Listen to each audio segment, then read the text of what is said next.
Azimut vous présente le Café de la Marine.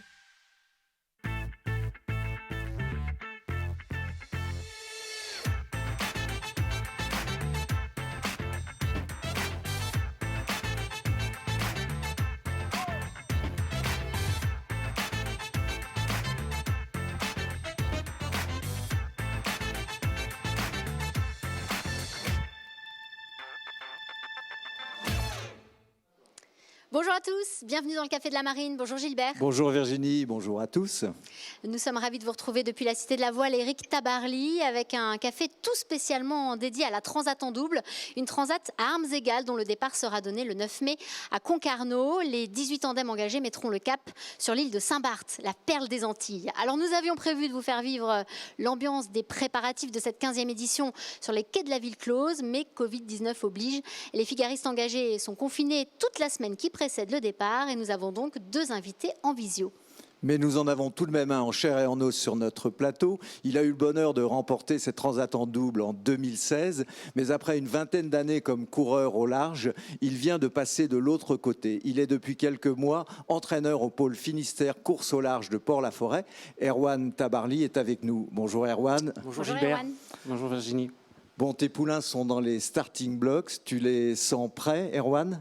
Ah oui, ils sont prêts à quelques jours du départ. Je crois qu'ils ont tous envie de larguer les amarres et de faire cette transat qui n'a pas eu lieu l'année dernière. Donc je crois que là, ils ont hâte de se déconfiner et de partir en mer. Et eux aussi ont hâte. On va rejoindre nos deux skippers confinés en visio et on va commencer avec l'unique ancien vainqueur de cette transat engagé dans cette édition. Il l'avait remporté avec un certain Armel Lecléache en 2010 et pour cette année, il va faire équipe avec Anthony Marchand, un autre cadre du circuit Figaro. C'est Fabien Delahaye qui est avec nous. Bonjour Fabien, comment vas-tu? Où est-ce que tu t'es confiné toi? Bonjour à tous. Moi, je me suis confiné chez moi, à l'Armor-Plage. En famille, du coup. Exactement, avec ma femme et mes deux enfants. Alors c'est le petit jeune qui monte dans cette classe Figaro, troisième de la dernière solitaire du Figaro en 2020. Il a remporté la solo Maître Coq qui ouvrait la saison pour la deuxième année consécutive. Il sera associé à Loïs Béréard sur Team Bretagne Performance. C'est Tom Laperche. Bonjour Tom, tu es confiné toi aussi et on imagine que tu as très hâte d'en découdre. Bonjour à tous. Je suis isolé à Concarneau et on a hâte à dimanche de partir en mer avec ce bateau Bretagne CMB. Voilà. Alors Erwan, on va revenir justement à cette transat que tu as disputée à plusieurs reprises et je disais tu l'as remportée de haute lutte en 2016, tu étais avec Thierry Chabani, 4 minutes d'avance seulement sur Gilles Damaé et Nicolas Luneven. C'est une très très belle classique à armes égales, un concept qui fonctionne bien et qui attire toujours pas mal de coureurs. Ah oui, c'est une transat exceptionnelle. On a tous les mêmes bateaux, le parcours est sympa, on part de Concarneau, on arrive à Saint-Barth. Plutôt pas mal, oui. C'est plutôt on voit pas mal. les images d'ailleurs de votre arrivée. Alors, on avait eu des concurrents derrière nous très sérieux jusqu'à la dernière minute. On ne savait pas si on allait gagner. Et c'est vrai qu'on en garde un super souvenir avec Thierry. Et j'en ai fait 3 avec Thierry et 9 au total. Donc je connais bien cette course et j'ai toujours pris un plaisir monstrueux à faire cette course. Et je suis très content et ravi qu'elle ait lieu cette année et qu'elle redémarre. Oui, elle occupe forcément une place particulière dans ta carrière de coureur, cette transat-là. Ah oui, beaucoup de souvenirs. Comme je disais, on a tous les mêmes bateaux. Le plateau, les marins sont très affûtés en Figaro. C'est très très dur d'être devant. Et puis, il y a souvent eu des écarts infimes dans cette course. Il y a souvent des écarts infimes. Et puis c'est un vrai jeu stratégique.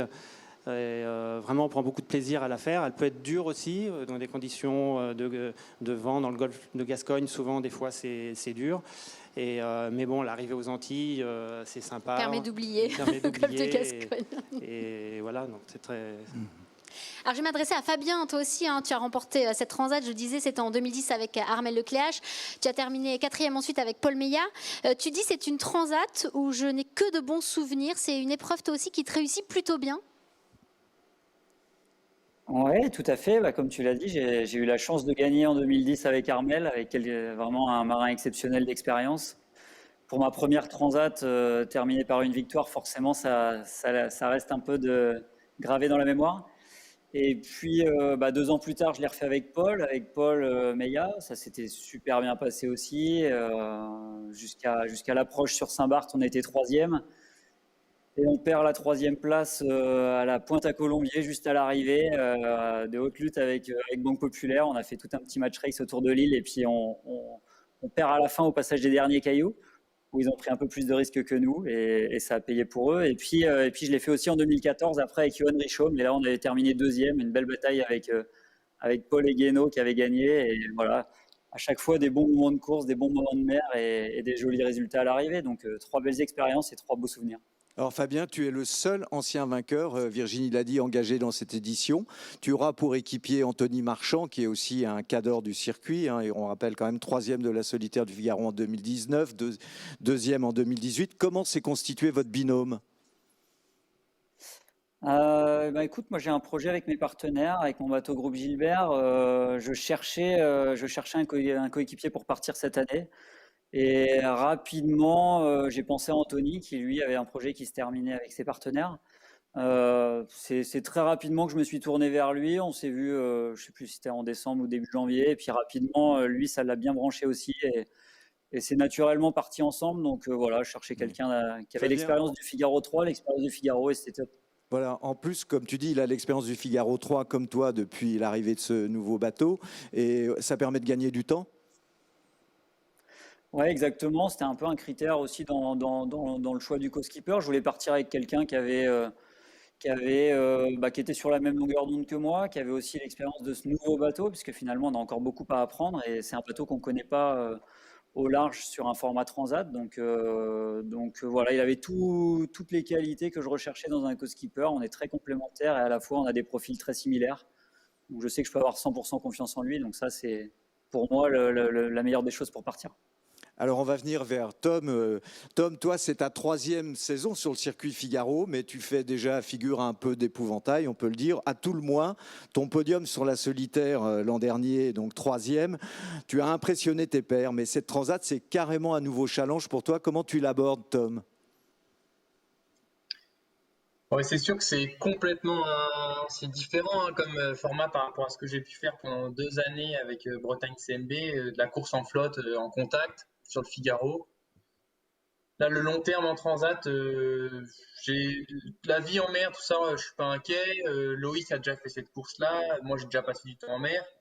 Maintenant, là, c'est plutôt la stratégie sur le long terme, sur les fichiers météo, sur ça où il y a plus d'inconnus. Mais bon, on s'est préparé au mieux pour répondre à ces interrogations. Et puis, on est capable d'apprendre vite, j'espère. Et oui, justement, hein, tu parles de ton coéquipier Loïs Béréard, qui fait aussi partie du team Bretagne CMB, qui est aussi ton ami et colocataire à terre. Et ça, c'est aussi un gage de bonne entente parce qu'on sait que l'espace est réduit sur un Figaro. Ouais, Loïs, on s'entend très bien et on se connaît depuis très jeune en baie de Quiberon, là où on a navigué plutôt sur des supports rapides d'ailleurs dans la baie. Et c'était assez drôle de se retrouver à 20 ans au pôle Finistère course au large, chacun avec un bateau Bretagne CMB Espoir et Performance ces 2 dernières années. Et donc c'est vrai qu'on a fait 2 années, 2 hivers ensemble à Port-la-Forêt à s'entraîner et à découvrir ce nouveau bateau. Et le binôme a plutôt bien marché, donc c'était normal de partir ensemble et la confiance est bonne pour faire un bon binôme. Alors Erwan, toi tu as débuté dans la Mini Transat, mais tu as principalement couru pendant 20 années dans cette série Figaro. Tu as fait aussi de l'IMOCA et du Grand Multi en équipage. Depuis quelques mois, tu as intégré, je l'ai dit, le pôle Finistère course au large comme entraîneur. Qu'est-ce qui t'a décidé à changer de casquette et comment ça s'est opéré cette transition ? Ça s'est fait naturellement, comme tu l'as dit. Au bout de 20 ans de course au large et beaucoup de Figaro, je me suis posé la question de ce que je voulais faire par la suite. Et c'était au moment du changement du Figaro 2 au Figaro 3. Moi, j'avais déjà connu le Figaro 1, donc tu vois, ça remonte déjà à quelques années. Mais tu fais très jeune. Et puis voilà, à cette époque-là aussi, bon, les partenaires voulaient pas continuer sur un projet en Figaro 3, donc je me suis dit que c'était l'occasion de faire autre chose, et j'avais aussi envie de passer de l'autre côté, D'être dans la transmission. D'être dans la transmission, c'est quelque chose qui m'attirait, et donc j'ai fait le pas, et aujourd'hui je suis au pôle Finistère course au large, et je suis ravi d'être là. Ouais. Et tu aides les jeunes et coureurs les plus aguerris aussi, hein, mais beaucoup de jeunes coureurs qui sont là cette année à préparer notamment cette transat. C'est un format qui sort de l'ordinaire, hein. Tom nous le disait, il a fait beaucoup de régates au contact autour de bouées. Là, une transat en double, ça se prépare forcément différemment. Sur quoi est-ce que vous avez mis l'accent justement pour la préparer ? Ouais, c'est sûr, comme Fabien l'a dit, ce bateau-là, on n'a pas d'expérience sur une transatlantique, donc c'est sûr que il va falloir que les bateaux traversent. Donc on a aussi les skippers et tous les teams, je pense, sont très enclins sur la sécurité, et puis surtout la fiabilité du bateau. Et puis nous, on ne connaît pas trop non plus combien de temps ils vont mettre pour traverser. Le record, c'est 18 jours, hein, je crois. Donc, 18 jours, ouais, les vitesses, les angles au portant, je pense qu'il y a pas mal de choses. Il y a beaucoup de similitudes quand même avec le Figaro 2 sur ce genre de préparation, mais on avait quelques inconnus aussi. Là, on a un Jennecker aussi sur ce bateau. Les plans de voilure sont complètement différents, donc c'est sûr qu'il y a eu beaucoup de travail déjà depuis 3 ans. Ce sont des bateaux à foil, donc ça va être quand même un plus au reaching et au portant. Oui, ça, comme c'est une transat généralement ou très axée sur du portant, ce sont des bateaux qui vont forcément aller plus vite, et je pense qu'ils vont prendre beaucoup de plaisir à traverser l'Atlantique sur ce genre de bateau. Et justement, on va s'adresser à ces deux jeunes-là qui se préparent à partir. Tom, notamment, hein, tu as prouvé que tu étais très en forme sur ce début de saison en remportant pour la 2e fois consécutive la solo Maître Coq qui ouvrait le circuit. On le disait, c'est quand même une transat très différente. Comment toi, tu t'es senti sur les entraînements ? Erwan disait qu'il espérait que tu prennes du plaisir. Est-ce que tu te sens prêt ? Est-ce qu'il y a encore de l'appréhension ? Avec toutes ces inconnues sur le bateau Non, je suis bien prêt. Enfin, on est bien prêts tous les deux, le bateau aussi. On a très hâte d'y aller. Et puis pour parler des entraînements, se sont plutôt bien passés. On avait un bon groupe, et c'était sympa aussi de partager dernièrement les expériences d'Erwan. Et je pense il y a une petite discussion il y a 15 jours où je lui disais si tu as un conseil à me donner pour gagner, c'est quoi ? Et c'est pas si facile de répondre. Donc, Et il ne faut pas donner non plus la petite réponse aux concurrents, j'imagine. Voilà, alors, Fabien, toi, tu résides à l'Armor-Plage et tu es pensionnaire de la structure Lorient Grand Large, qui a 8 des 18 duos engagés. Vous vous êtes entraîné sous la houlette de Bertrand Passé, hein, que l'on sait extrêmement exigeant, perfectionniste. Tu peux nous dire quelles ont été ses priorités ? Oui, exactement. C'est vrai que cette année, on a la chance, et en tout cas, on a réussi à structurer un groupe encadré par Bertrand Passé, et puis avec vraiment un suivi sur la durée. Donc, on a déjà travaillé ensemble avec deux axes de travail cette année, qui était aussi un axe de travail solitaire et un axe de travail en double, puisque la saison est complète.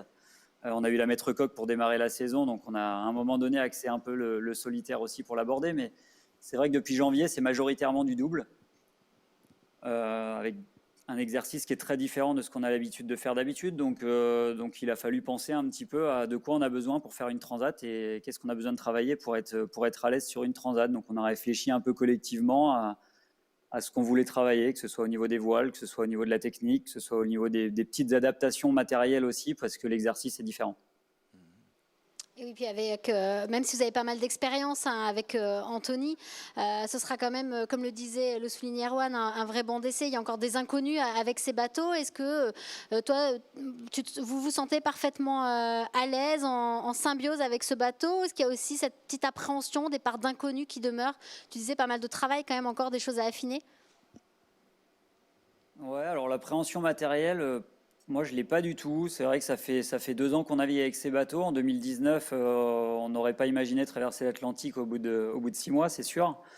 Il y a eu pas mal de problèmes mais des problèmes de jeunesse qui ont été résolus la première année et encore un petit peu l'année dernière. Et aujourd'hui, voilà, on a remis à l'eau en janvier. On a fait tout ce qu'il fallait pour aller affronter du mauvais temps, pour aller affronter toutes les conditions qu'on peut rencontrer sur une transat. Alors, un peu de choses près, hein, parce qu'on va jamais aussi loin que ça en entraînement. Mais nous, vraiment rien à signaler. Le bateau se comporte très, très bien. Aucune inquiétude de ce côté-là, en tout cas jusqu'à maintenant. Tout va bien. Je pense que c'est un événement, comme tu le disais avec Anto, on a pas mal de transats en Figaro, on en a 5 chacun, 3 en double et 2 en solitaire chacun. Donc on sait à peu près les conditions qu'on va rencontrer, en tout cas par rapport à ce qu'on a vécu déjà. Et on a essayé de préparer le bateau et l'exercice de cette manière-là, en tout cas. Alors Tom, toi, tu fais un peu partie de ce qu'on dit des pépites de la voile. Bon, tu seras avec Loïs qui, lui, a quand même une transat dans le sillage, mais vous allez faire face à des binômes sacrément expérimentés. Est-ce que vous vous considérez plus comme des outsiders? Bon, on est mis dans les favoris, alors tant mieux. On est dans les favoris sur le papier, donc tant mieux. Je pense qu'il faut dissocier différentes choses. Maîtrise du bateau, vitesse par rapport aux autres, on est capable d'être dans les meilleurs, on a notre place. C'est plutôt sur la stratégie à long terme où, comme je disais, on est un peu plus novice, mais on a travaillé ça et je pense que on est assez bien organisé pour que ça puisse fonctionner. Donc, si on peut, je pense vraiment qu'on peut faire une bonne place à Saint-Barth. Alors je vais me tourner vers l'entraîneur maintenant, avec le regard du coach. Erwan, tu as entraîné certains binômes, tu as certainement regardé attentivement ce qui se passait aussi chez la concurrence. Quel est ton regard, toi, sur les forces en présence et les binômes les mieux armés? Ils t'écoutent, hein, tous les deux. Ah oui, je vais avoir du mal à me mouiller parce qu'on entraîne un groupe, mais c'est sûr que Tom et Loïs ont démontré par leurs résultats, même de début de saison, qu'ils sont armés pour la gagne. On a d'autres duos comme Martin et Yann qui sont aussi bien armés, et puis il y en a plein d'autres. Mais on a fait ce qu'il fallait pour qu'ils soient prêts. On a fait des entraînements cet hiver dans la brise. On a eu beaucoup de vent cet hiver. On peut avoir du vent fort aussi, tu disais, dans le golfe de Gascogne. Hein. On peut avoir du vent fort, bien évidemment. Et puis même au mois de mai, là c'est une particularité aussi, c'est qu'on part au mois de mai, alors que d'habitude on part souvent début avril. Donc ça change aussi la donne. Et voilà, donc je pense qu'on a fait tout pour que nos équipages soient prêts. Et en tout cas, on est content qu'ils puissent prendre la mer dans 4 jours maintenant. Alors, je vais revenir vers Tom. Tom, toi, tu connais bien Élodie Bonafous, puisqu'elle fait partie, comme toi, du team CMB. C'est une des 3 filles engagées sur cette transat. En fait, il faut dire qu'il y a 3 binômes mixtes, en fait. Élodie, elle sera épaulée par le Trinitain Corentin Euro, qui est de retour sur circuit et qui a beaucoup d'expérience. Elle est sans complexe, Élodie. Elle est sans complexe, oui, c'est sûr que là, comme tu disais, avec Corentin qui a vraiment de l'envie. Corentin, c'est un super gars. On s'entend bien depuis longtemps et je pense que c'est super qu'Élodie et Corentin soient ensemble. Enfin, ça fait un bon binôme qui a même prouvé là, sur la Sardina Cup le mois dernier à Saint-Gilles-Croix-de-Vie qu'ils étaient en forme et que ça fonctionnait. Donc, pour Élodie, pour la suite, c'est super bien. Et Corentin, ça lui permet de revenir en Figaro comme il avait vraiment envie. Et donc, tant mieux pour eux. Alors, il y a Élodie, il y a Violette d'Orange aussi, hein, et Erwan, sont 2 jeunes filles à surveiller qui ont un beau potentiel. Ça fait du bien aussi, c'est important d'avoir des femmes aussi qui grimpent et de haut niveau pour la suite après. Ah oui, ça fait du bien. Et Élodie a montré sur les dernières courses qu'elle avait beaucoup progressé, qu'elle maintenant elle tutoie le podium, et j'espère que pour elle la victoire va arriver. Elle est super épaulée avec Corentin Auro. Ils forment vraiment un vrai duo avec un fort potentiel. Et puis on a aussi Violette qui est beaucoup plus jeune et qui démontre aussi beaucoup de talent et beaucoup de détermination et de motivation à son âge. Et c'est vrai que là, la relève est là chez les féminines. Et puis, voilà, on est très content de les avoir. Voilà, Estelle Grec, elle est à Lorient. Et Alors je vais revenir vers toi maintenant, Fabien. Tu as été champion de France de course au large en 2011. Tu as remporté la Transat Jacques Vabre en classe 40 avec Sébastien Rogue en 2013. Tu avais terminé deuxième aussi en 2019 avec Sam Goodchild. Tu as accompagné Jean Perdic en IMOCA. Tu as fait des piges aussi sur l'Ocean Race. Tu es très éclectique. Qu'est-ce que ces expériences-là t'ont apporté dans ta carrière de coureur, même en étant de retour sur le Figaro aujourd'hui? Bah écoute, c'est vrai que j'ai fait pas mal de choses, mais j'espère que j'en ferai encore beaucoup par la suite. Mais j'ai commencé par une carrière de dériveur, vraiment beaucoup d'années de dériveur, pour terminer par le 4,70 où c'était vraiment du haut niveau.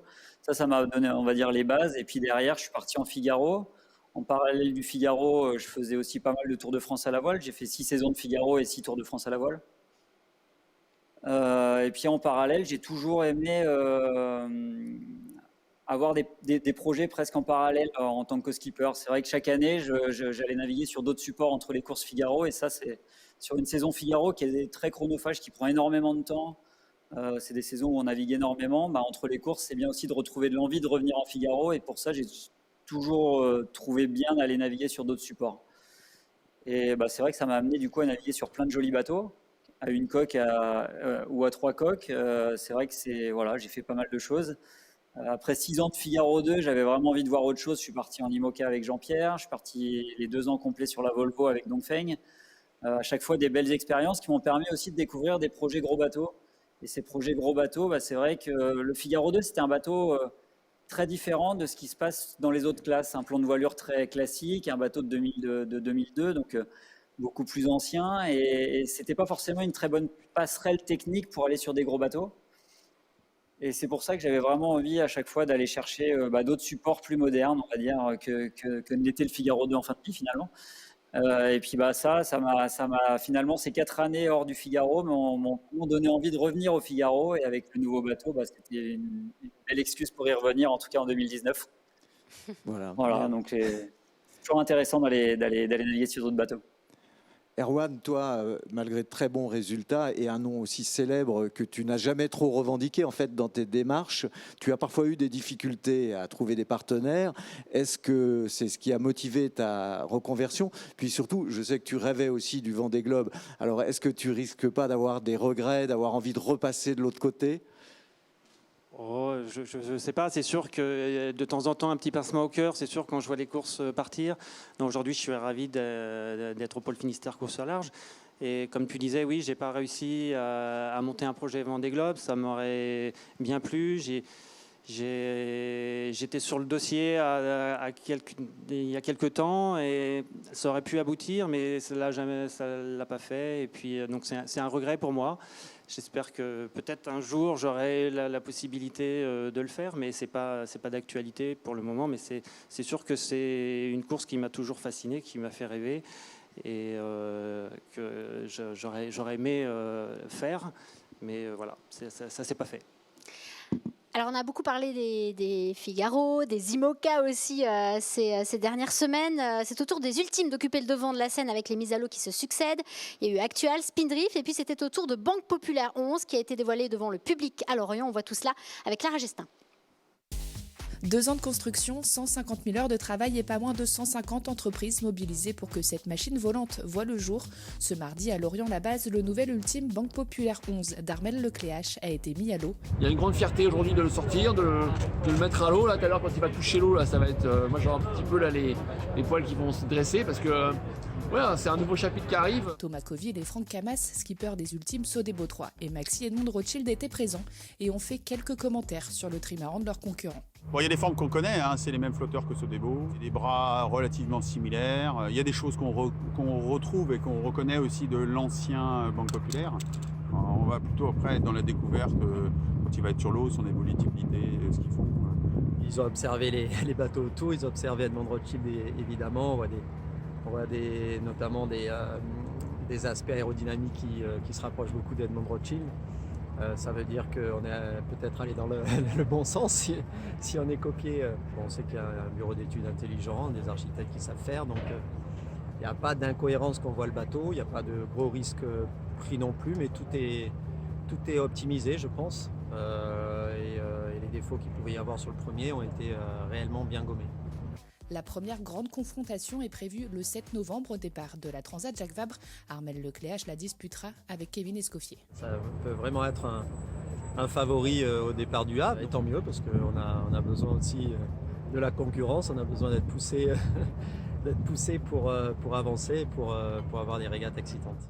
Et pour ne rien louper de l'actualité voile, rendez-vous sur la semaine voile du Télégramme, sur le site Planète Voile et sur les chaînes TBO, TB Sud. Alors dans cette classe ultime, on attend désormais la mise à l'eau de l'ultime M101 de François Gabard qui sera mis à l'eau fin juin ou début juillet. Et puis il y a également, Virginie, des projets de bateaux neufs en IMOCA puisque Jérémy Bayou a annoncé donc la construction d'un nouveau charal, un plan manoir qui est en construction ici à Lorient, mise à l'eau en juin 2022.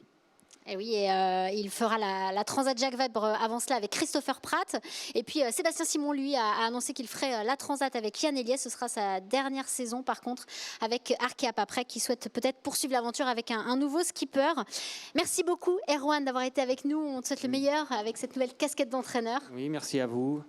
On salue également Tom et Fabien qui étaient avec nous en visio. On vous souhaite le meilleur, messieurs, dans cette Transat. Comme disait Erwan, prenez beaucoup de plaisir surtout. Et nous, on se retrouve le 27 mai pour le départ de The Ocean Race Europe. Merci beaucoup. Merci à Tom et Vincent à la réalisation et à très vite. Bye bye.